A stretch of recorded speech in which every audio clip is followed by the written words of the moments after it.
क्षुद्रोपद्रवशमनाय अर्हते नमः स्वाहा। ओम नमो जीर्णानां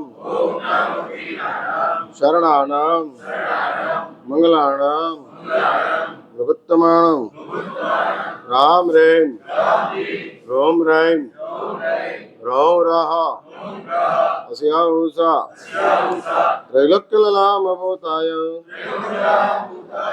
क्षुद्रोपद्रवशमनाय अर्हते नमः स्वाहा। विलोकिते महाभागे त्वयि संसार भारगे आसितुं क्षणमप्येकं संसारे नास्ति मे रतिः। ઈરાનના શહેરનું નામ બગદાદ હતું. રમજાન મહિનો ચાલતો હતો. તમે જાણો છો કે રમજાન મહિનાની અંદર ઇસ્લામને માનનારાઓ રોજા રાખતા હોય છે. ઈરાન સંપૂર્ણ મુસ્લિમ દેશ છે. બગદાદની જે રહેણાંકના જગ્યાઓ હતી ત્યાં આગળ રોજા ચાલી રહ્યા હતા અને એમાં એક ફકીર સવારના 3:30-4 વાગ્યાનો સમય, જ્યારે એ લોકોનું રોજા પૂરા થવાનો સમય હોય અને તે વખતે ફકીર ઈરાનની ગલીઓની અંદર જઈ ગળામાં ઢોલ લઈ અને જોર જોરથી ઢોલ વગાડતો જાય છે ને એક વાક્ય બોલતો જાય છે અને વાક્ય દ્વારા લોકોને જગાડવા માટેનો પ્રયત્ન કરે છે. સુનો મેરે ભાઈ, शहरी का वक्त हो चुका है, शहरी का वक्त हो चुका है, जग जाओ और शहरी का वक्त के हिसाब में रोजा ले लो. જોરથી ઢોલ વગાડવાનું કામ કરે છે અને શહેરીના વક્તનો વાત કરતો જાય છે. બરાબર એ જ રોલની અંદર આજથી ચતુર્દશીની શરૂઆત થાય છે. અષાઢ શુદ્ધ 14 થી કારતક શુદ્ધ 14. આ 4 મહિના હોય. એમ ચોમાસું કેટલા દિવસનું? હા, એટલે તમારા માટે કે મારા માટે? હા, એટલે બધા માટે. એટલે મારે અહીંયા આગળ 120 દિવસ આવવાનું કે તમારે 120 દિવસ આવવાનું? અમારે ત્યાં તો ભગવાને પહેલું ચોમાસું અનિયત કરેલું. સાધના કાળનું પહેલું જ ચોમાસું પરમાત્મા મેસેજ આપે છે. શા માટે ભગવાને ચાલુ ચોમાસે વિહાર કરેલો? પરમાત્માના જીવનને ઉલ્લેખ કરનારા તમામ ગ્રંથકારો એકી અવાજે એક વાત કરે છે કે પ્રભુ એટલા માટે વિહાર કર્યો કે જ્યાં આગળ પ્રભુ ચાતુર્માસ માટે આવેલા હતા ત્યાં આગળ એ લોકોએ પરમાત્મા માટે સદભાવ હોવો જોઈએ, પ્રીતિ હોવી જોઈએ. એ પ્રીતિ ન દેખાય અને ભગવાન ચાલુ ચોમાસે નીકળી ગયા. સમજ્યા કઈક તમે? હા, આ ઇમોજી કહેવાય આને. SMS નહીં, ઇમોજી. ઇમોજીની અંદર માત્ર ચિહ્ન જ બતાડવાનું હોય, એનાથી મેસેજ પહોંચી જાય. એટલે ભગવાને એવો મેસેજ આપ્યો, સંદેશ આપ્યો. ઉપદેશ ભગવાને વિતરાગતા પછી આપ્યો, સંદેશ પરમાત્મા વિતરાગતા પહેલા આપ્યો. બોલ્યા વિના જે અપાય તેનું નામ સંદેશ, બોલીને જે અપાય તેનું નામ ઉપદેશ. હા, બોલ્યા વિના જે અપાય છે, હા, બોલવાની જરૂર નથી, આપી દેવાય છે. ગાંધીજીને કોકે એમ પૂછ્યું કે બાપુ આપકા સંદેશ ક્યાં? અને ત્યારે ગાંધીજી એક જ વાત કરી, મેરા જીવન ही मेरा संदेश है, मैं जो जी रहा हूं वही मेरा संदेश है. वैसे परमात्मा જગતને આ એક મેસેજ આપે છે, ખાસ કરીને સાધુ અને સાધ્વીજી ભગવંતોને. સામાન્ય રીતે મહાત્માઓ અપ્રીતિ થાય એવી રીતે રહેતા જ નથી. હા, અપ્રીતિ થાય તેવું કરવાનું જ નથી. એટલે અમારે ત્યાં પચખાણના નાનામાં નાના પચખાણની અંદર બતાડાતા જે આગારો છે એ આગારોની અંદર એક આગાર કોમન છે. પછી એ નવકારશીનું હોય કે 16 ઉપાસનું હોય, સિદ્ધિ તપ હોય કે શ્રેણી તપ હોય, કોઈ પણ તપ હોય એની અંદર પચખાણની અંદર આ એક આગાર કોમન છે. અને કયો આગાર? તો શાસ્ત્ર એવું કહે છે સર્વ સમાહિ વત્ય આગાર, સર્વની સમાધિ. સર્વની સમાધિ એટલે સમજ્યા ને? સ્વની અને પરની બધાની. અને માટે મહાત્માઓ સામાન્ય રીતે સ્વાધ્યાય વગેરે કરવાના કારણે, તપ વગેરેના કારણે, સંયમના પાલનના કારણે એમના સ્વભાવની અંદર એક પ્રકારની રુજુતા પ્રગટ થાય છે. આ સ્વાભાવિક રીતે રુજુતા પ્રગટ થાય છે. કરવી પડતી નથી, થઈ જતી હોય છે. અનેક વાર ઈર્યાવય સૂત્રનો પાઠ કરવાના કારણે અને ઈર્યાવય સૂત્રના ઉચ્ચારના કારણે ગણધર ભગવંતોનું આ સૂત્ર છે.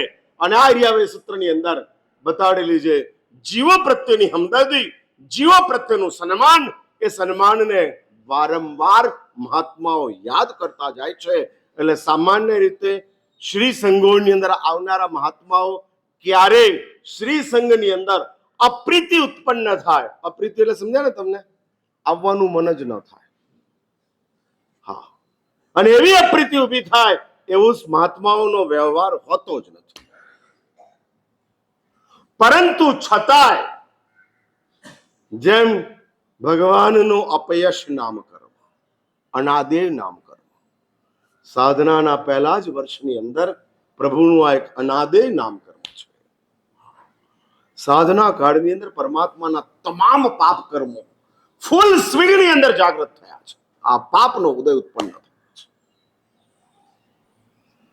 12.5 વર્ષની ઘોર સાધનાની અંદર એક દિવસ પણ ભગવાનની જીવનની અંદર ઉભા થયેલા જે પાપોદય છે, એવો પાપોદય આપણા જીવનની અંદર એક દિવસ માટે પણ ઉભો થાય તો આપણે જીરવી શકીએ તેમ નથી. હા, નથી જીરવાય. એવા અપમાનો, એવા કલંકો, એવી પરમાત્માની ઉપેક્ષા અને ઉપેક્ષાઓની વચ્ચે પ્રભુ નીકળતા જાય છે. એક વાત સમજી રાખજો, શારીરિક કષ્ટોને સહન કરવા માટે શક્તિ જોઈએ છે, પણ માનસિક બેચેનીઓને સહન કરવા માટે સમજ જોઈએ છે. શક્તિથી શારીરિક કષ્ટોને જીરવાય, સમજથી માનસિક જગતની અંદર સ્વસ્થતા જાળવી શકાય. તમારું શરીર તંદુરસ્ત હોય એટલે મનથી પણ તમે સ્વસ્થ હો, નોટ નેસેસરી. હા, જરૂરી નથી. કરાટે ચેમ્પિયન સુસાઇડ કરે છે, શરીરમાં એક પણ રોગ નથી, બેચેની નથી, અને છતાં સુસાઇડ કરે છે. કેમ? અને એક વાત લખી રાખજો, મોટે ભાગે સુસાઇડ માનસિક અસ્વસ્થતાની પરિણામ છે. શારીરિક અસ્વસ્થતાનું પરિણામ બહુ ઓછું છે. અને શરીર બીમાર હોય તોય એ શરીરની બીમારી મન ઉપર હાવી થાય છે, અને મન ઉપર હાવી થવાના કારણે સુસાઇડ કરવાનું મન થઈ જાય છે. એટલે એક વાત સમજી રાખજો, આપઘાત એ માનસિક ભૂમિકા છે. હા, એટલે સમજી રાખજો, શરીરના કષ્ટો શક્તિથી સહી લેવાય. હા, તમારી પાસે શક્તિ હોય તો તમે શરીરની અંદર આવતી આપત્તિઓ એને તમે સહી લો. હા, 25 કિલોમીટર 50 કિલોમીટરનો વિહાર અમે કરી શકીએ, એ શરીરની તાકાત છે. પણ 50 કિલોમીટરનો વિહાર કર્યા પછી મનની અંદર ગોચરી પાણી વારવા માટે ગયા અને ગોચરી ન મળી, સમજો કે, અથવા તો અનુકૂળ પદાર્થ ન મળ્યા, અને તે વખતે મન સ્વસ્થ રહ્યું, એ સમજ હોય તો જ શક્ય છે, નહીં તો શક્ય નથી. શક્તિ અને સમજ બે અલગ ચીજ છે. શક્તિ બાય ડિફોલ્ટ મળતી હોય છે. બાય ડિફોલ્ટ એટલે સમજ્યા ને? સ્વાભાવિક રીતે શક્તિ તમને મળી જતી હોય છે, પણ સમજ તમારે મેળવવી પડતી હોય છે. અને સમજ પ્રાપ્ત થયેલી હોય છે. અને માટે જ શાસ્ત્રો કહે છે પરમાત્માની સમજ એટલી હાઈટ ઉપર હતી કે જેના કારણે ભગવાને સામેની વ્યક્તિઓના દોષ હોવા છતાં પણ પ્રભુએ ક્યારેય સામેની વ્યક્તિના દોષને ઇન્ડિકેટ કરી જ નથી. આ સમજ. ભાઈ, કોકની ફરિયાદ કરવી એ સમજ કે ના સમજ? ફરિયાદ એટલે સમજે ને, વાસ્તવિક થયું જ છે અને કહેવાનું છે. હા, એટલે આપણે નાસમજનો દૂર કરશું કે ચાલુ રાખશું? તમારા ઘરોની અંદર જે કોઈ તકલીફો ઊભી થાય છે ને એ ફરિયાદોના કારણે ઊભી થાય છે, અને તમારા કાન આ ફરિયાદો સાંભળવાની બાબતની અંદર વધુ પડતા કાચા હોય છે. મારે તો શરૂઆત જ રૂટને જ ખતમ કરવું છે. એક વાત સમજી રાખજો, ફરિયાદ કરવી એનો અર્થ જ એ કે તમારી નાસમજી છે. આ નાસમજી છે. વહુની ફરિયાદ દીકરાને કરવી પડે તો હું કહું કે સાસુ, તમે 5 પ્રતિક્રમણ ભણ્યા છો, 4 કર્મ પ્રકરણ કર્યા છે, 6 કર્મગ્રંથ કર્યા છે, અને તમારી પાસે દ્રવ્યાનુયોગનો, નયનો, તત્વાર્થ સૂત્રનો ઘણો બધો અભ્યાસ છે, પણ સમજમાં શૂન્ય છે. હા, સમજ શૂન્ય છે. માટે જ તમારે તમારા દીકરાને, તમારી પુત્રવધુ માટે ફરિયાદ કરવી પડે છે. સમજદાર માણસ ફરિયાદ નથી કરતો, સમાધાન કરે છે. ના સમજ માણસ ફરિયાદ કરે છે, સમાધાન નથી કરતો. ભાઈ, આમ જૈન સોસાયટી વાળાનો પેરામીટર ક્યાં આગળ આવે? સમજદારમાં કે ના સમજમાં?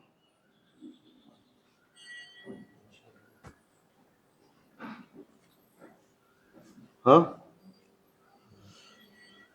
હું પૂછું છું, તમે સમજીને મને લાવ્યા છો કે ના સમજીમાં લાવ્યા છો? એટલે તમને તમારી ઉપર વધુ વિશ્વાસ કે મારી ઉપર વધુ વિશ્વાસ? મને લઈ આવવાની અંદર તમને તમારી ઉપર વધુ વિશ્વાસ કે મારી ઉપર વધુ વિશ્વાસ? મારા સાહેબનો સ્વભાવ ગમે તેવો હશે તો પણ અમે ચલાવી લઈશું એવો તમને તમારી ઉપર વિશ્વાસ કે તમને અમારી ઉપર વિશ્વાસ કે મારા સાહેબ જે આવે છે એ એટલા બધા સમજદાર છે કે આપણે ગમે તેવા આડાઅવડા થઈશું તોય ફિલ અપ ધ બ્લેન્ક. હા, નહીં તો ઠેકાણે રહેશે, ક્યાં લાવી દેશે ને ક્યાં રહેશે. હા, અમે ગમે એવા આડાઅવડા આવીશું તો હોય એવું બનતું જાય. એટલે ક્રિકેટની અંદર એવું ને કે અમુક ઓવર પૂરી થાય ને બોલ નવો લેવો પડે. સમજ્યા ને તમે? હા, એટલે હું શરૂઆતમાં હું જોતો જાઉં કે કઈ બોલ મારો ચાલે છે, અને ખબર પડે કે હવે આ બોલ ચાલે એવો નથી, એટલે આપણે નવો બોલ. એટલે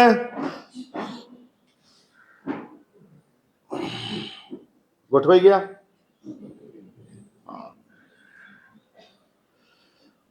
હું એ વાત કરું છું, સમજ.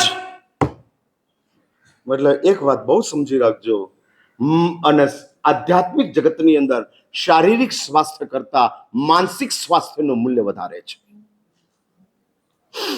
શરીર અસ્વસ્થ હશે તો આધ્યાત્મિક જગતમાં કોઈ નુકસાન નથી. 3 ટાઈમ ખાનારા કુરગડુ અસ્વસ્થ શરીર વાળા હતા. હા, 3 ટાઈમ ખાનારા કુરગડુ અસ્વસ્થ શરીર વાળા હતા, અને છઠને પારણે છઠ કરનારા, 2000 વર્ષ સુધી તપ કરનારા કંડરીક સ્વસ્થ શરીર વાળા હતા. કંડરીકનું નામ સાંભળ્યું છે ને? એટલે તમને પાસ બધા જ ઇતિહાસના બધા જ એક્ઝામ્પલો તમારી નજર સમક્ષ છે. એટલે હું દ્રષ્ટાંતો બહુ આપતો નથી, નામ જ આપું છું, કારણ કે દ્રષ્ટાંતો પ્રસંગો તમારા માટે રિપીટેશન છે, પણ એની ઉપરનો જે ફોકસ છે ને એ તમારા માટે નવું છે. એટલે તમે કંડરીકને ઓળખો છો, અને ઓળખાતો એ કંડરીક શરીરથી સ્વસ્થ હતા. 2000 વર્ષનો ઘોર તપ કરે, 2000 વર્ષ સુધી લગાતાર ઓગાળી નાખ્યું, શરીર ઓગાળી નાખ્યું. એના ભાઈ પોતાના ભાઈને ન ઓળખી શકે એવું શરીર ઓગાળી નાખ્યું. શારીરિક સ્વાસ્થ્ય બહુ જ તંદુરસ્ત હતું, પણ માનસિક સ્વાસ્થ્ય બહુ ડેલિકેટ હતું. એટલે એક વાત સમજી રાખજો, સદગતિ કે દુર્ગતિ, શાંતિ કે અશાંતિ, સુખ કે પીડા એ માનસિક સ્વાસ્થ્યનું આધીન છે.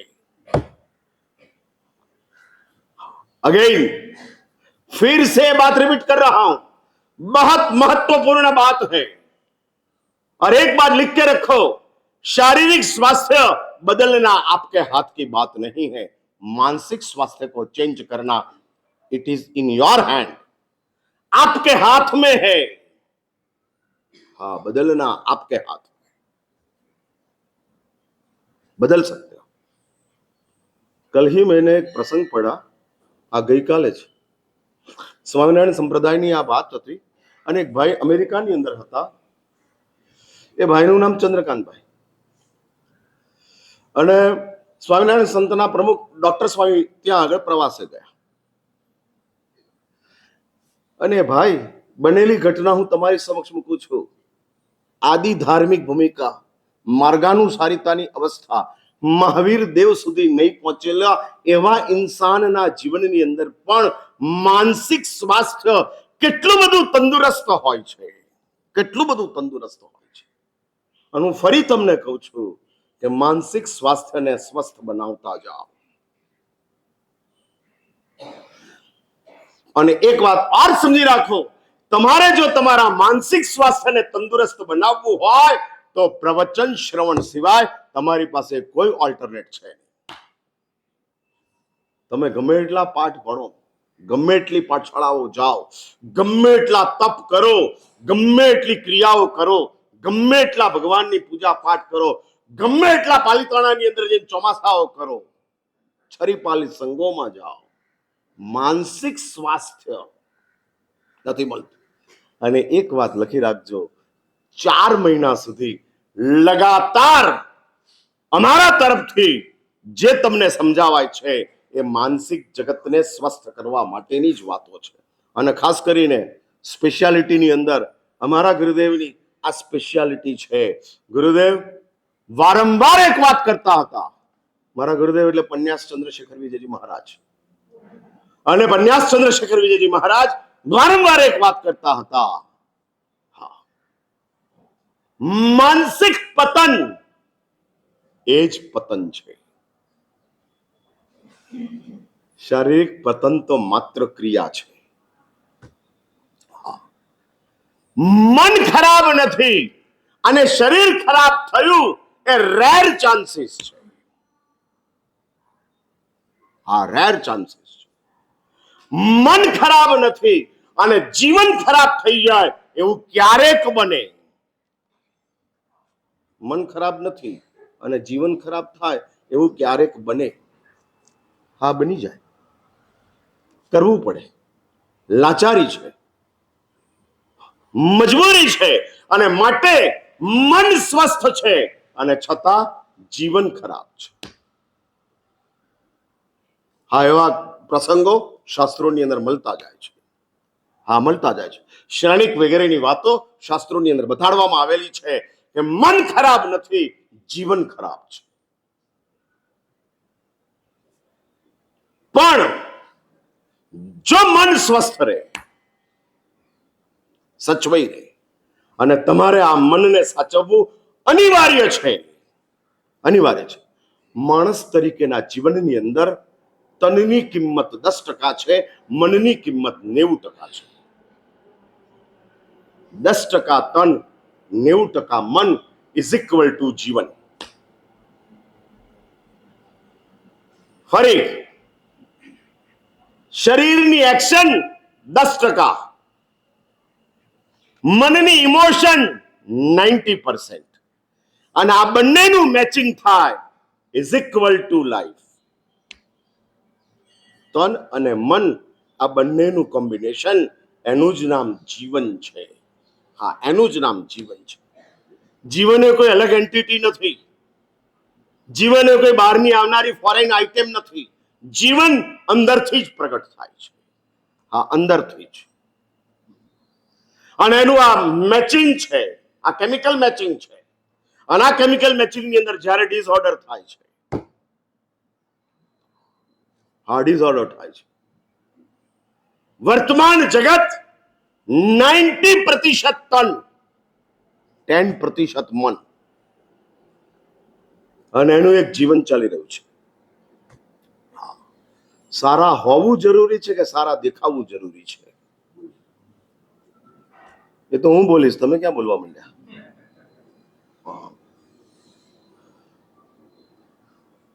સારા હોવું જરૂરી કે સારા દેખાવું જરૂરી? સારા દેખાવ એની સાથે અમારો વિરોધ નથી, પણ અમારી ચોક્કસપણે એક આગ્રહ છે કે સારા હોવા જોઈએ. જેવા કપડા છે એવા તમે ખરા? મારો સવાલ સમજાયો ને? હા, જેવા કપડા છે એવા તમે ખરા?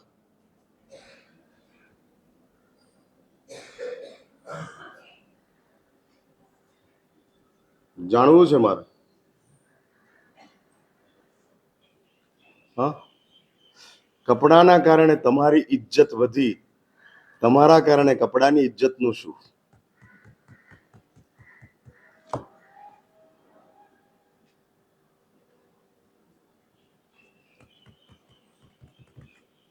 કેમ આટલા બધા શાંત છે? બધા ઉપવાસ કરીને આવ્યા છે? એકાસમાં છે? નવકારશી કર્યા વિના આવ્યા?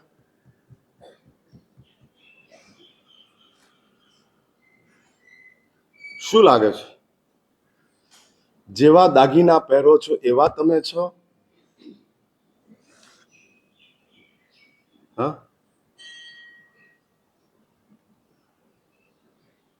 કઈ ભૂમિકા? તમારી કિંમત દાગીનાના કારણે કે દાગીનાની કિંમત તમારા કારણે?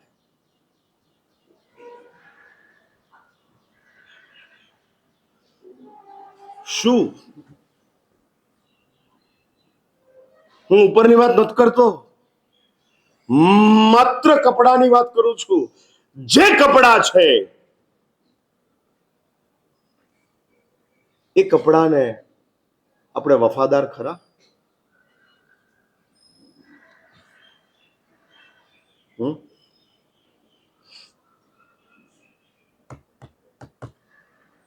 સામાયિકના કપડાની અંદર પાર્યા પછી તમે આમ શાક લઈને જાઓ ખરા?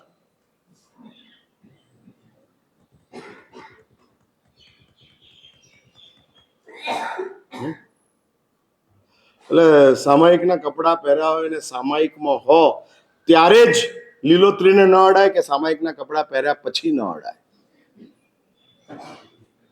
હા, કપડાની ઇજ્જત છે.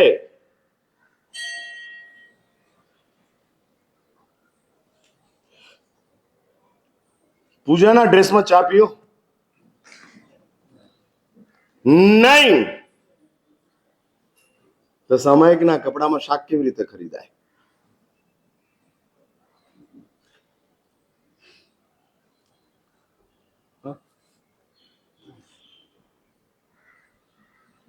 મારે સમજાય છે ને જૈન સોસાયટી વાળાને? બમ્પર નથી જતી ને? હું બાઉન્સર તો નાખતો જ નથી. હા, એટલે અમલ નથી થતો એટલે ગુલામીમાં જીવો છો? અત્યાર સુધી ચાલતું એની ના નહીં, હવે પછી ન ચાલવું જોઈએ.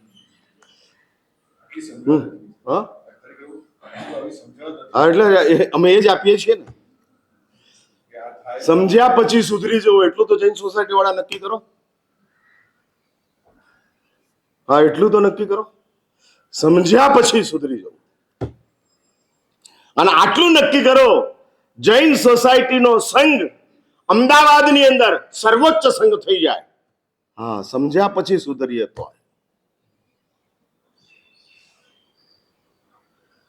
હા, આમ વારંવાર દર વખતે ચૌદસ આવે નૈનેશભાઈ જાહેર કરવું પડે કે પાસ લઈ જવા, આંબિલના પાસ લઈ જવા.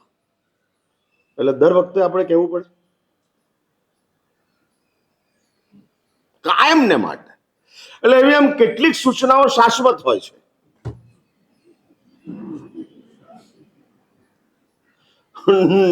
નૈનેશભાઈ અટકતા નથી અને તમે શું બોલું? બોલો, સુધરતા નથી. હા, અટકતા નથી ને સુધરતા નથી. સ્વામી વાત્સલ્યના દરેક ઠેકાણે એઠું મૂકશો નહીં. હા, આઠું મૂકશો નહીં, આઠું મૂકશો નહીં, બગાડ કરશો નહીં. દરેક વખતે આજ સુધીના 50 વર્ષના મારા અનુભવમાં સૂચના વિનાનો સંઘ જોયો નથી. જૈન સોસાયટી આવું છે, એક પણ સૂચના ન કરવી પડે, છતાં એકોર્ડિંગ ટુ ટ્રેડિશન જૈન સંઘ, જૈન સોસાયટીનો ચાલે. ન મંદિરમાં, ન ઉપાશ્રયમાં, ન સ્વામી વાત્સલ્યમાં, ન પરિવારમાં, ક્યાંય નહીં, સૂચના નહીં, સ્વયંભૂ શિસ્ત.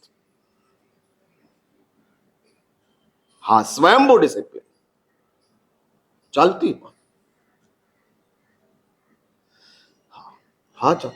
જે પૂજા કરતો હોય એને નવંગના દુહા બોલવાના છે, સામૂહિક નથી બોલવાના. આમ 10 જણા પૂજા કરવા ઉભા હોય અને 50 જણા સાંભળે એ રીતે સામૂહિક રીતે પૂજાના દુહા બોલાતા જાય. તમે સામૂહિક પૂજાની અંદર જે વ્યવહાર હોય એ વ્યક્તિગત પૂજામાં વ્યવહાર ના હોય. મારા સાહેબ બહુ જલ્દી તમે ચાલુ પડી ગયા એવું લાગે છે ને? હા, હજુ તો તમને ચાલુ કર્યા 4 દાડા નથી થયા અને તમે અડધી પીછી આવીને દેવા માંડ્યા. અને એવું છે ને કે કેટલાક લોકો છે ને આજે જ આવે, પાછા કાલ ના આવે. હા, અને નહીં આવનારાઓનું એવું છે ને કે નેટવર્ક એ પાછું ચાલતું ના હોય.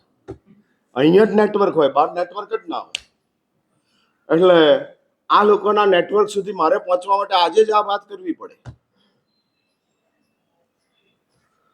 હમણાં જ આ વાત સમજાવવી પડે. એટલે આપણે નક્કી કરવું છે કમસે કમ મહિનામાં 1 દિવસ સૂચના વિના આખો સંઘ સૂચનાની રીતે ચાલે એવું ગોઠવવું છે. બધા સૂચનાના બોર્ડો ઉતારી દેવાના. આજે 14 એ બોર્ડ દેરાસરમાં માંડવું પડે. ભાઈ, આ ભગવાનની મંદિર એ ભગવાનની પૂજાનું, ઉપાસનાનું સ્થાન છે, કોઈ સૂચનાઓનું જગ્યા નથી. અને ત્યાં બોર્ડમાં આજે 5મ છે, આજે 14 છે, આજે 8મ છે, એટલી આપણી પાસે સમજ નથી. દેરાસરની જગ્યાની અંદર આપણે સૂચનાઓ આપવી પડે. એ દેરાસરનું ડિવેલ્યુએશન કે બીજું કાંઈ.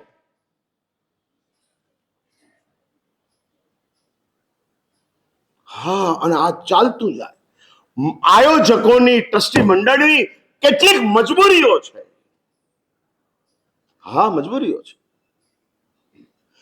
આટલી સૂચનાઓ થયા પછી, આટલું વ્યાખ્યાનમાં બોલ્યા પછી પણ આજે વગર પાસે આમેલ કરવા આવશે?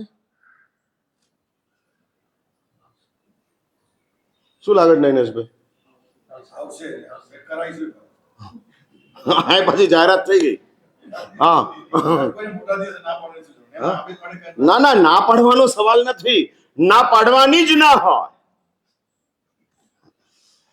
સંઘ ક્યારેય ના નથી પાડતો, સંઘ સૌનો સ્વીકાર કરે છે.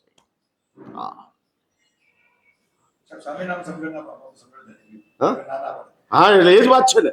એટલે હું એ કહું છું સ્વામી વાત્સલ્યમાં દારૂ પીનારો પણ આવે અને સંસાર છોડનારો પણ આવે. બંને સંઘને માટે સમાન. સમાન. સાધુ, સાધ્વી, શ્રાવક, શ્રાવિકા, આ 4 ભલે શ્રાવક તરીકેના એક પણ લક્ષણ ના હોય, છતાંય સંઘ કહે છે કે જૈનના ઘરે જન્મ પામ્યો છે, દારૂ પીતો હશે તોય અમે બાસુદી ખવડાવશું. આ એટલે સંઘ કોઈની બાદબાકી કરતો નથી. આ સંઘની વિશેષતા છે, આ સંઘની શાશ્વત ઉદારતા છે. શાશ્વત ઉદારતા. તમે સંઘ છોડીને જઈ શકો, સંઘ તમને છોડતો નથી. હા, છોડતો નથી. નાલાયક દીકરાને મા બાપ છોડી દે છે, નાલાયક મેમ્બરને સંઘ નથી છોડતો. હા, દેવાદાર કર્યો હોય, સટ્ટામાં બધું ખાલી કરી નાખ્યું હોય એવા દીકરા માટે બાપ જાહેરાત આપે છે 100 દીકરાની સાથે ભલે અમારા પરિવારનો હોય, પણ એની સાથે કોઈ પણ રીતે વ્યવહાર કરશો તો એ વ્યવહારની જવાબદારી અમારી નહીં રહે. એવું સંઘે કોઈ દિવસ જાહેરાત કર્યું? 3 વર્ષથી પેઢીમાં પૈસા નથી ભર્યા અને ચડાવવા ચાલે છે. હા, જોરમાં ચડાવવા બોલી દીધા. 3 વર્ષથી પૈસા હજુ આવ્યા નથી, ઉધારી ચાલે જ રાખે છે. અને છતાંય સંઘ એને સંઘ બહાર કરવા માટે તૈયાર નથી. હા, નથી તૈયાર. એટલે જ પરમાત્મા કહે છે, ધર્મ કહે છે, સજા અમારું કામ નથી, ક્ષમા એ જ અમારું કામ છે. માફી જ અમે આપીએ છીએ, અમે સજા કરતા નથી. હા, નથી કરતા. માટે જ હું એ કહેવા માંગુ છું, મૂળ વાત ઉપર આવો. સમજ જે સૌથી મૂલ્યવાન છે, અને માનવને મળેલી સમજ સ્વ અને પર બંનેને માટે ઉપકાર છે. હા, ઉપકાર છે. ગાયને તમે કેળું નાખી દેશે ને તો છાલ સાથે ખાઈ લેશે. તમને કેળું આપશે તો છાલ ગાયને ખવડાવશો અને કેળું તમે ખાશો. આ સમજ છે. કેળું ખાઈ જવું તે સંજ્ઞા છે, છાલ છોડીને ગાયને આપવી તે સમજ છે. હા, એ સમજ છે. સાંજના ટાઈમે રોટલી વધી હોય તો ભીખ માગનારને ખવડાવી દેવી એ સમજ છે. ખાખરા ન બનાવવા અથવા તો ખાખરા બનાવી દેવા એ સંજ્ઞા છે. કાલ કામ લાગશે. જો કે હવે તેવું નથી થતું. હવે તો રેડીમેડ ખાખરા આવે છે. હવે કોઈ ઘરમાં ખાખરા બનતા જ નથી. હા, હા, નથી મળતા, ગોઠવાયા છે. એટલે આખી ને આખી આપણી જીવનશૈલી બદલાતી.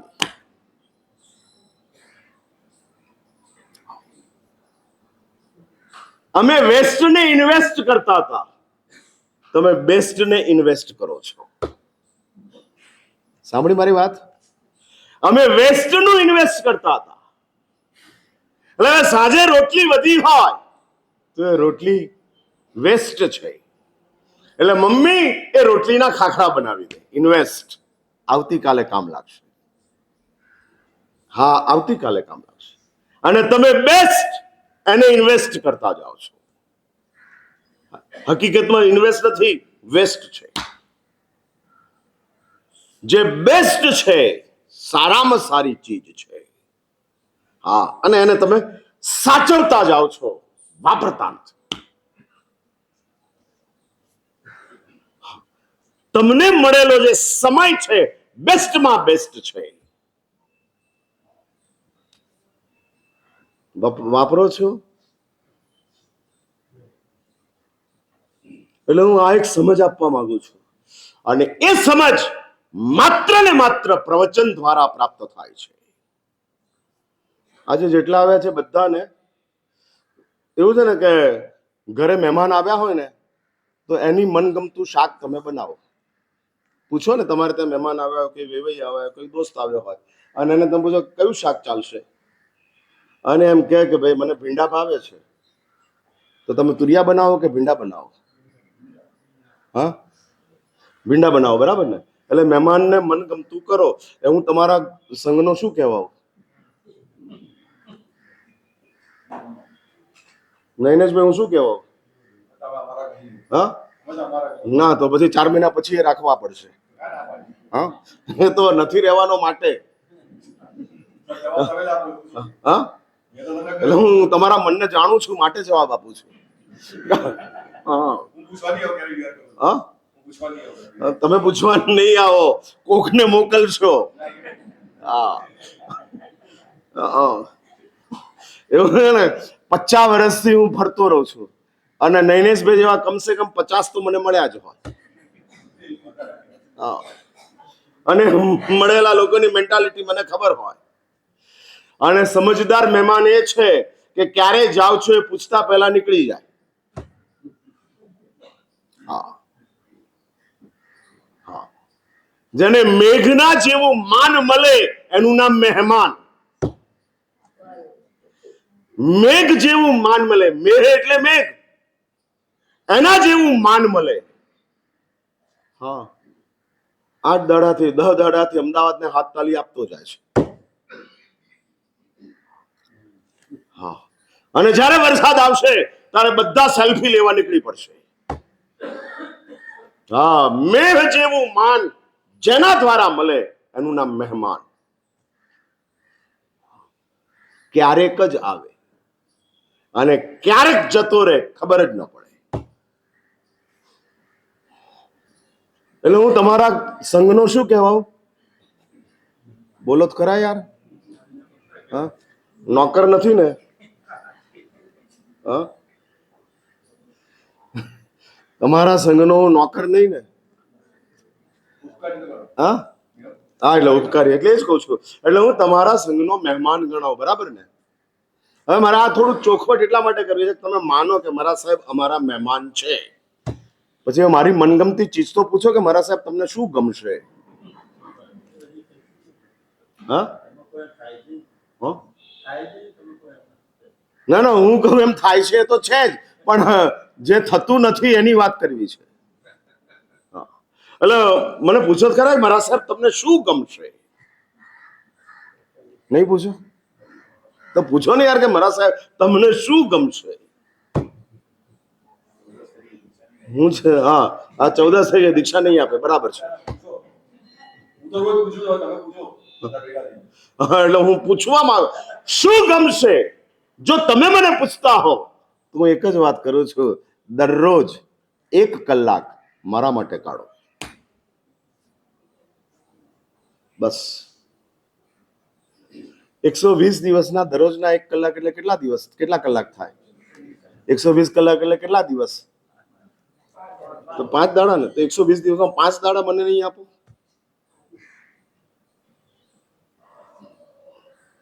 આપનારાને પૂછતો નથી, નહીં આપનારાને પૂછું છું. માત્ર 5 દિવસ, 115 દિવસ હું તમારી પાસે નથી માંગતો, હું માત્ર 5 દિવસ માંગુ છું. ઈચ એન્ડ એવરી ડે માત્ર 1 કલાક. ભલે કદાચ શિબિરોની અંદર 2 કલાક થાય, પણ આમ એવરેજ 120 કલાકથી વધારે બોલવાનું આવતું નથી. વચ્ચે હોલિડેઝ આવતા જાય છે. હવે એટલું નક્કી કરો, મેં પ્રવેશના પહેલા જ દિવસે મેં કીધેલું હતું કે ચાતુર્માસ એ આચારનું પર્વ નથી, ઉપદેશનું પર્વ છે. આપણે ચાતુર્માસને આચારનું પર્વ બનાવ્યું. હા, આજથી બધા આચારમાં આવી જશે, કમસે કમ 50 દિવસ. હા, એટલે તમારું ચોમાસું 120 દિવસનું નહીં, કેટલા દિવસનું? 50નું તમારા માટે, બાકી 8 જ એ કેટલાકને માટે, બાકી 1 જ એ કેટલાકને માટે. 3 જ કલાકનું ચોમાસું. હા, ઓનલી 3 hours. હા, હવે 20ની મેચે લાંબી પડે એટલે 10 ઓવરની મેચો થવાની છે. હા, 10 ઓવર. અમારે પણ હવે ચોમાસામાં 2 ચોમાસા કરવા પડશે. 50 દાડા એક ઠેકાણે, બીજા 70 દાડા બીજે ઠેકાણે. અને એ રીતે ચોમાસાના વિભાજનો અમારે કરવા પડશે. એવી સ્થિતિ ઊભી થતી જાય છે. હા, ઊભી થતી જાય છે.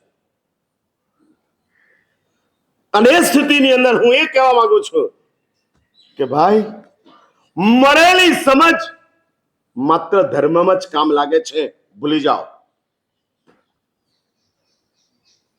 હા, ભૂલી જાઓ.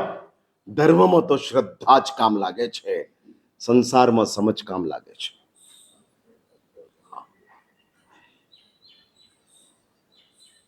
નવકાર ન સમજો તો તારે, પણ ઘરવાળીને ન સમજો તો મારી નાખે.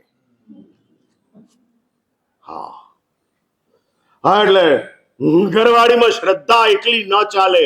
શું જોઈએ? હા, એટલે સાચું બોલો, સમજ ધર્મ માટે જરૂરી કે સંસાર માટે જરૂરી? ચલો, આજ મારે 5 મિનિટ વહેલું મૂકવાનું છે.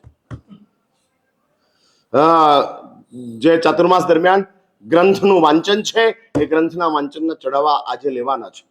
એટલે આપણું આજના દિવસે સૌ નક્કી કરો, હા સૌ નક્કી કરો, સમજ મેળવવી છે. અને હું જે સમજ આપીશ, જે લોકો આમ રેગ્યુલર આવે છે એને માટે મારી સમજ બહુ કામની નથી, પણ જે રેર આવે છે એને માટે આ સમજ બહુ કામની છે. હા, કેટલાક છે ને આમ ચાઇલ્ડ સ્પેશિયાલિસ્ટ હોય, કેટલાક કેન્સર સ્પેશિયાલિસ્ટ હોય, કેટલાક હેમેટોલોજીસ્ટ હોય, કેટલાક ન્યુરોલોજીસ્ટ હોય. એમ હું નહીં આવનારાઓનો સ્પેશિયાલિસ્ટ છું. હા, એટલે કેટલીક વાર મારી આવનારાઓ, કાયમ માટે આવનારાઓને મારી વાત કેટલીક વાર પસંદ ન પડે એવું બને. હા એવું બને. હા, એ જૂની જ એમ્બેસેડર લઈને ફરતા હોય, જે મોડેલ આઉટ ઓફ ડેટ થઈ ગયું છે, હાવ ખકડી ગયું છે, એ જૂની એમ્બેસેડર લઈને જ ફરતા હોય. હું પછી નવી કિયાની વાત કરું, ઈવી વેહિકલ લાવતો જાઉં, એટલે કે મહારાજ સાહેબ તો આપણી ટ્રેક પ્રમાણે નથી ચાલતા. આ પાછો એનોય ટ્રેક હોય. હા, તૂટેલા રસ્તા ઉપર એમ્બેસેડર ચાલતી હોય, એ જ એમ્બેસેડરને તમે ચલાવવા માંગતા હો, હવે નહીં ચાલે. અને એટલે જ આ સમજ જે 21મી સદીમાં સૌથી વધુ જરૂરી છે, આ સૌથી વધુ. અનુષ્ઠાનોની પ્રધાનતા વધી, આશયોની સ્વચ્છતા ઘટી. ફરીથી અનુષ્ઠાનોની પ્રધાનતા વધતી ગઈ, ઠેક ઠેકાણે ચાલતું જાય, ઠેક ઠેકાણે. પણ આશય, આશય એટલે સમજો છો ને, આશય એટલે તમારી સેન્સ, તમારી અંદર રહેલી આ તમારો પોતાનો અંદર ખાનેનો કોન્શિયસ, એ તમારો આશય છે. આ કોન્શિયસ તે આશય છે. પાણીમાં પડી ગયેલી માખીને કાઢવી એ આશય છે, એ અનુષ્ઠાન નથી. અનુષ્ઠાન તો એમ કે છે કે જીવોને હિંસા ન કરાય, એટલે પાણીના જીવો હાથ આંગળીમાં અંદર નાખો તો પાણીના જીવોને દુઃખ થાય, માટે ન કરાય. અનુષ્ઠાન એવું કે છે. પણ આશય કે છે કે પાણીમાં રહેલી માખીના કારણે મારો આશય ખરાબ થાય છે, માટે મારે કાઢવી છે. મારો આશય અંદર ખાને દુખી થાય છે, અને એ આશય એ જ મહત્વની ચીજ છે. કમનસીબી છે શ્રી સંગોની કે જેની અંદર અનુષ્ઠાનો એકલા જ ચાલે છે, આશયનો વિચાર જ નથી ચાલતો. આશયનું શું? આશયની સ્વચ્છતા ક્યાં બચી? અને એ આશય આપણા જીવનની અંદર સચવાયેલો. એક વાત સમજી રાખજો, સમજ અને આશય એક બે ટ્રેક છે. આ ટ્રેક છે. સમજ ગુરુ આપે છે, આશય તમારો બદલાય છે. આપણે એવા સ્વયં સંબદ્ધ નથી કે આપણો આશય આપણી સમજથી બદલાઈ જાય. સ્વયં સંબદ્ધ જે હોય છે એની પોતાની જ સમજ અને એનો પોતાનો જ આશય બંને સાથે ચાલે. પણ આપણે એવા સ્વયં સંબદ્ધ નથી. હા, નથી એવા સ્વયં સંબદ્ધ કે જે સ્વયં સંબદ્ધ હોવાના કારણે આપણી સમજ આપણા આશયને શુદ્ધ કરી નાખે. માટે આશય સમજ સદગુરુની જોઈએ. હા, મેળવવી પડે. અને સદગુરુ જ્યારે સમજ આપે છે, અને માત્ર ચાતુર્માસ છે કે જેમાં લગાતાર અમે તમને સમજનું પ્રદાન કરતા જ જઈએ છીએ, કરતા જ જઈએ છીએ. જેમાં અમારો પર્સનલ કોઈ સ્વાર્થ નથી. આ કોઈ સ્વાર્થ નથી. જે કોઈ વાતો મુકાય છે એ સંઘના અભ્યુદયને માટે વાતો મુકાય છે, તમારા હિત માટે, સંઘના અભ્યુદય માટે. અને એટલે જ પર્સનલ કોઈ વેસ્ટેડ ઇન્ટરેસ્ટ, સ્વાર્થ નથી. અને એવા ઉત્તમ ઉત્તમ પ્રયાસની અંદર તમારો સાથ અનિવાર્ય છે. જો તમને એવું લાગતું હોય કે આ સમજ આપણા માટે બહુ ઉપકારી છે, હા ઉપકારી છે, એવું જો તમને લાગતું હોય, સમજાતું હોય, તો આ સમજને મેળવવી આવશ્યક છે. એટલે ચાતુર્માસની અંદર સદગુરુ તપ, ત્યાગ, વ્રત, જપ આ બધું જ કરાવે, પણ સૌથી મહત્વ શેનું છે? ફરી એક વાત, આ દરરોજ ઘૂંટજો. કેટલાક ચોમાસાઓ તપ સાથે જ થતા હોય છે. આ તપની જ વાત. કેટલાક ચોમાસાઓ અચ્છો મચ્છોથી જ ભરાતા હોય છે, અને સતત પ્રસંગો પ્રસંગો પ્રસંગો ચાલ્યા જ કરે. પ્રસંગ એટલે સમજ્યા ને તમે વિપુલભાઈ? પ્રસંગ એટલે શું? અનુષ્ઠાન એટલે શું? જેમાં ખાવા પીવાનું હોય, સંગીતકારો હોય, ગવૈયાઓ હોય, રસોઈયાઓ હોય, એનું નામ અનુષ્ઠાન. ગવૈયા અને રસોઈયા જ્યાં આવે એ અનુષ્ઠાન. દમ ધોકાર ચાલે રાખે, દમ ધોકાર, અને એના જ દ્વારા આગળ વધતું જાય. હા, એટલે ગવૈયાઓ અને રસોઈયાઓથી જ આગળ વધતું જતું હોય, એનું નામ અનુષ્ઠાન છે. અને એ અનુષ્ઠાનો જો માત્ર જ ચાલ્યા કરે, ચાલ્યા કરે, તો એક વાત સમજી રાખજો, જેમ અર્થનીતિની અંદર ફુગાવાને તમે જેમ કહેતા હો છો, કેવોસ કહેવાય છે. હા, ફુગાવો ફાઇનાન્સ ડિપાર્ટમેન્ટની અંદર આ મુકાતું જાય છે. અને ફુગાવો એટલે શું? અંધાધૂંધી ફુગાવો કોને કહેવાય? સરકારની પાસે જેટલું સોનું છે એના કરતા વધુ નોટો છે. શા માટે રૂપિયાની કિંમત 8 પૈસા છે? શા માટે સોનું 75,000 પહોંચ્યું છે? કારણ કે કેવોસ છે, ફુગાવો છે.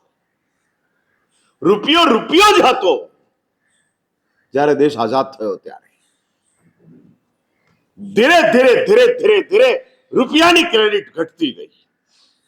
કેમ? અર્થતંત્રની અંદર ફુગાવો વધતો ગયો. હા, એટલે પછી નોટબંધી કરવી પડે ફુગાવાને કંટ્રોલમાં લેવા માટે. એ જ રીતે ધર્મની અંદર અનુષ્ઠાનો વધી ગયા, આશય ઘટી ગયો.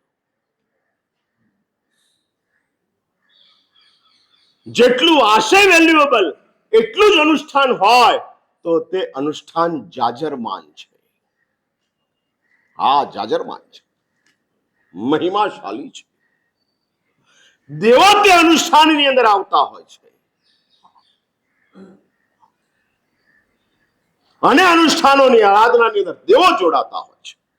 માટે જ હું અનુષ્ઠાનોને અટકાવવા નથી આવ્યો. ફરી પાછું એ સાંભળી લેજો. પાછા તમે બહાર મારા સાહેબ તો અનુષ્ઠાનના વિરોધી છે. અમદાવાદ વાળાઓથી અને જૈન સોસાયટી વાળાઓથી થોડા સાવધાન રહેવું પડે. ક્યારે ક્યાં આગળ કઈ પત્રિકા છૂટી જાય ને કયો વોટ્સઅપ છૂટી જાય ખબર ન પડે. અને હવે તો સોશિયલ મીડિયા એટલું પાવરફુલ ચાલે છે કે ન હોય એને સાચું માની લે. હા, તમે આચારાંગને ખોટું માનો પણ વોટ્સઅપને તો સાચું જ માનો. હા, એટલી બધી તમારી વોટ્સઅપ ઉપરની શ્રદ્ધા છે. આમાં ખોટું આવે જ નહીં, આમાં સાચું જ આવે. આચારાંગ ખોટું, વોટ્સઅપ સાચો. માટે હું વાત પૂરી કરું છું. આપણી પાસે આ સમજનું પ્રદાન અને સમજની સાથોસાથ અનુષ્ઠાનોની અંદર શ્રી સંઘની અંદર નિગોદ નિવારણ તપ, જે તપ 34 દિવસનો છે, જેમાં 25 ઉપવાસ છે, 9 બેસના છે, બીજું નામ આનું નવકાર આરાધના, નવકાર મંત્ર તપ છે.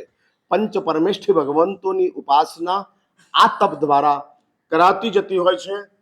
એનો ક્રમ એ રીતનો છે: પહેલો ઉપવાસ બેસનું, 2 ઉપવાસ બેસનું, 3 ઉપવાસ બેસણું, 4 ઉપવાસ બેસણું, 5 ઉપવાસ બેસણું, અને પછી 4, 3, 2, 1 અને પછી પારો.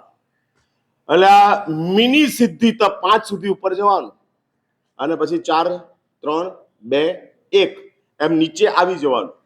ફરી હું તમને કાલની વાત રિપીટ કરું છું. એક ઉપવાસ કરવાની તમારી શક્તિ હોય, જેણે આજે ઉપવાસ કર્યો હોય એ બધાએ પાસ લઈ લેવાનો. હા, જેણે આજે ઉપવાસ કર્યો હોય, સાંભળો છો ને ભાવેશભાઈ? હા, એટલે એને પાસ લઈ લેવાનો. પછી તમારે દરરોજ પરમાત્માને પ્રાર્થના કરવાની. ભગવાન મહાવીરનું 2550મું નિર્વાણ વર્ષ અત્યારે ચાલી રહ્યું છે. આ દીપાવલીએ પરમાત્મા મહાવીરનું 2550મું નિર્વાણ વર્ષ સંપન્ન પૂર્ણ થશે. એટલે ગયા વર્ષથી આ વર્ષ પ્રભુનું 2550મું નિર્વાણ વર્ષ છે. એટલે આપણા માટે એક બહુ મોટી ઇવેન્ટ છે, બહુ મોટો અવસર છે. તમને ખબર છે 50 વર્ષે એક ગોલ્ડન જ્યુબિલી આવે. હા, ઉંમરના 50 વર્ષ એટલે ગોલ્ડન જ્યુબિલી, લગ્નના 50 વર્ષ એટલે ગોલ્ડન જ્યુબિલી. એટલે દર 50 વર્ષ એ ગોલ્ડન જ્યુબિલીનું વર્ષ કહેવાય. આવા 50ના 50 વર્ષ થયા અને આ 50મું વર્ષ છે. એટલે golden jubilee year of golden jubilee years. Golden jubilee વર્ષોનું ગોલ્ડન જ્યુબિલી યર છે. 50નું 50મું વર્ષ છે. અને દેવાધિદેવનું અસીમ ઉપકારી પરમાત્મા મહાવીર દેવનું આ 50મું વર્ષ છે. તો આ વર્ષ દરમિયાન આપણા સૌની અંદર પરમાત્મા મહાવીરના તપની સ્મૃતિ રહે. પ્રભુ ઘોર તપસ્વી હતા, ઘોર તપસ્વી. બાકીના તીર્થંકર દેવોના 23 તીર્થંકર દેવોના પૂર્વના ત્રીજા ભવના તપના વર્ણન આવે છે, પણ નંદન રાજકુમારના તપનો વર્ણન હાજા ગગડાવી દેવું છે. અને એવા ઘોર તપ જે પ્રભુએ કર્યો એ દેવાધિદેવનું શાસન આપણને પ્રાપ્ત થયું છે. અને આ શાસનની અંદર ન થતો હોય, ન કરી શકાતો હોય, શરૂ કરો. આધ્યાત્મિક જગતની અંદર પરિણામ મહત્વનું નથી, પ્રારંભ મહત્વનો છે. પરિણામ તો પ્રારબ્ધના આધારે છે, પુરુષાર્થના આધારે છે. પ્રારંભ આપણી ભાવનાઓના આધારે છે. અને આધ્યાત્મિક જગત કહે છે કે તારી ભાવના જો સરસ છે તો તને પરિણામ મળી ગયું. ભલે તું પરિણામ સુધી ન પહોંચ્યો છતાંય પરિણામ પ્રાપ્ત થઈ ગયું, છતાંય પરિણામ પ્રાપ્ત થઈ ગયું. આ આધ્યાત્મિક જગતની બહુ મોટું શોધ છે, બહુ મોટું રિસર્ચ છે. અને એટલે જ અમે પરિણામને મહત્તા નથી આપતા, પ્રારંભને મહત્તા આપીએ છીએ. જે કોઈ પુણ્યવાનોની ભાવના હોય, 26 તારીખથી આ તપનો પ્રારંભ થશે. એટલે પાસ જેને મેળવવા હોય તે મેળવી લેજો. આજે ગઈકાલે મેં જાહેર કરેલું તેમ આઈંબિલની આરાધના જેનાથી શક્ય હોય બધાએ કરવાની છે. અને એ આઈંબિલની અંદર 20 માળા નમો જીર્ણાણમ જીય ભયાણમ, શક્ય હોય તો ઓમ રીમ નમો જીર્ણાણમ જીય ભયાણમ સમગ્ર ચાતુર્માસ આપણું નિરંતરાય નિર્વિઘ્ને સંપન્ન થાય એવા શુભ સંકલ્પની સાથે આઈંબિલનો તપ અને આ મંત્રના જપ સાથે સંઘના પ્રત્યેક વ્યક્તિ અને આ જપ કરવા દ્વારા આખા ચાતુર્માસને નિર્વિઘ્ને સંપન્ન થાય એવા ભાવ પ્રગટ કરે. આવતીકાલે ગુરુ પૂર્ણિમાનો દિવસ છે અને ગુરુ પૂર્ણિમાના દિવસના નિમિત્તે આદ્ય ગુરુ ઇન્દ્રભૂતિ ગૌતમ કે જે આપણા સૌના ગુરુ છે, ચારેય સંપ્રદાય, તમામ ગચ્છો, તમામ પક્ષો એક ઠેકાણે એક થાય છે અને એ ઇન્દ્રભૂતિ ગૌતમ છે. અને તે ઇન્દ્રભૂતિ ગૌતમનું પૂજન વિધાન, અનુષ્ઠાન વિધાન શ્રી સંઘની અંદર આવતીકાલે સવારે 8:30 વાગ્યાના સમયે રાખવામાં આવેલું છે. આ પૂજન વિધાન તો જે વિધિકારક આવનાર છે તે કરનાર છે, પણ એ પૂજનની વચ્ચે હું કેટલીક મહત્વની વાતો ઇન્દ્રભૂતિ ગૌતમની લઈ અને ઉદ્બોધન રૂપે તમારી સમક્ષ લાવીશ. એટલે આવતીકાલે 8:30 થી લગભગ 10:30 સુધી કે 11:15 સુધી આ અનુષ્ઠાન ચાલનાર છે. અને એ અનુષ્ઠાનની અંદર જે પુણ્યવાનોએ 9 લાભાર્થીઓએ લાભ લીધો છે એ લોકો મોટું જે યંત્ર છે ગૌતમ સ્વામીજીનું, એ યંત્રનું અનુષ્ઠાન 9 વિધાનથી પૂજન કરશે. જે પુણ્યવાનોને આ પૂજનની સાથોસાથ પોતાના માટે નાનકડું એક યંત્ર લેવાની ઈચ્છા હોય તો શ્રી સંઘે તે યંત્રનો નકરો 300 રૂપિયા રાખેલો છે. જે પોતાનું યંત્ર લઈ અને તેનું પૂજન અનુષ્ઠાન અહીંયા આગળ કરશે. પૂજનની સામગ્રી શ્રી સંઘ તરફથી તમને ઉપલબ્ધ થશે અને એ થાળીની અંદર યંત્ર પધરાવી દેવાનું, પૂજનની સામગ્રી તમને આપી દેવામાં આવશે. આ અહીંયા આગળ અનુષ્ઠાન ચાલશે અને તે વખતે આ પૂજન તમારે કરવાનું રહેશે. એ રીતે ચાલશે. જ્યાં સુધી સર્વમંગલ ન થાય ત્યાં સુધી કોઈએ ઉઠવાનો પ્રયાસ ન કરવો. આ અશિસ્ત છે, આ નાસમજ છે. એટલે હું બધાને આ બાબતની અંદર હું થોડો વધારે પડતો સ્ટ્રિક્ટ છું. હું જો તમારો સમય સાચવતો હોઉં તો તમારે પ્રવચનનું બહુમાન સાચવવું જોઈએ. આવું હું સ્પષ્ટ માનું છું. પણ મારું પ્રવચન 10 મિનિટ વધારે ચાલ્યું હોત તો તમે કદાચ બેસત. પણ અહીંયા શ્રી સંઘની કેટલીક જાહેરાતો છે અને આજે પરમ દિવસથી મને ઇન્દ્રજીત વિજયે કીધું કે સોમવારનો દિવસ સારો છે, નહીં તો મંગળ કે બુધવારથી જે આજે ગ્રંથ વરાવવાનો ચડાવો છે એ ચડાવો વરવાનું કામ મંગળ કે બુધવારના દિવસે કરત. પણ હવે સોમવારના દિવસે એકમ છે, અસજ્જાય છે, પરંતુ આપણે ઉત્તરાધન સૂત્ર જે આગમ છે, પરમાત્મા મહાવીરના અંતિમ શબ્દો છે. આ પ્રભુનો નિર્વાણ વર્ષ ચાલી રહ્યું છે, માટે જ મારો એવો ભાવ જાગ્યો કે આપણે ઉત્તરાધન સૂત્રનું જ વાંચન શ્રી સંઘની વચ્ચે કરીએ અને એ ઉત્તરાધન સૂત્ર વરાવવાનું અને એની પૂજા પૂજનનો ચડાવો અત્યારે લેવામાં આવે છે. ચાતુર્માસ દરમિયાન ઉત્તરાધન સૂત્રનું વાંચન પ્રભુ મહાવીર દેવના અંતિમ શબ્દો, અંતિમ શબ્દો કે જે અંતિમ શબ્દો જગતના તમામ માનવોને નજરમાં રાખી અને પ્રભુ બોલ્યા છે. ઉપદેશ પ્રભુએ માનવો માટે આપ્યો છે અને એ માનવોને અંદર છેલ્લો ઉપદેશ 24 તીર્થંકરોમાં સૌથી છેલ્લો ઉપદેશ આપવાનું કામ માત્ર પરમાત્મા મહાવીર દેવે કર્યું છે. એ સિવાય કોઈ તીર્થંકર દેવે કર્યું નથી. છેલ્લે સુધી પ્રભુ બોલતા રહ્યા છે અને એવા છેલ્લા ઉપદેશ ભગવાન સુધર્મા સ્વામીજીએ ગ્રંથસ્થ કર્યા છે. એ ઉત્તરાધન સૂત્ર જેનું વરાવવાનું અને જેના પૂજનનો ચડાવો અહીં આગળ શ્રી સંઘની વચ્ચે લેવામાં આવે છે. ગઈકાલે જ મેં જાહેરાત કરેલી હતી 9 વાગ્યા સુધી આજનું પ્રવચન ચાલશે. આવતીકાલે 8:30 વાગે આપણે સૌ ઉપસ્થિત રહીશું અને પરમ દિવસે ગ્રંથ વરવાનું કામ કરી લઈશું. પછી જે સમય બચશે એની પ્રારંભિક જે વિધિઓ છે એ વિધિ થશે, ગ્રંથ વરાવાશે. પછી જે સમય બચશે એની અંદર હું ઉત્તરાધ્યન સૂત્રના પ્રવચનની ભૂમિકાની શરૂઆત કરીશ. ઉત્તરાધ્યન સૂત્રનું વાંચન મંગળ અથવા બુધવારના દિવસથી આપણે શરૂ કરશું. ઉત્તરાધ્યન છાવે જૈન સોસાયટી જૈનસિંહના આંગણે પરમ પૂજ્ય આચાર્ય મહારાજ સાહેબ ઉત્તરાધ્યન સૂત્રનું આ ચાતુર્માસમાં આપણી સમક્ષ વાંચન કરવાના છે, આપણે સંભળાવવાના છે. એ જે પૂજનનું જે સૂત્ર જે છે અને જે પુસ્તક છે એ જે સાહેબજી હોરાવાનું તથા એની વિધિ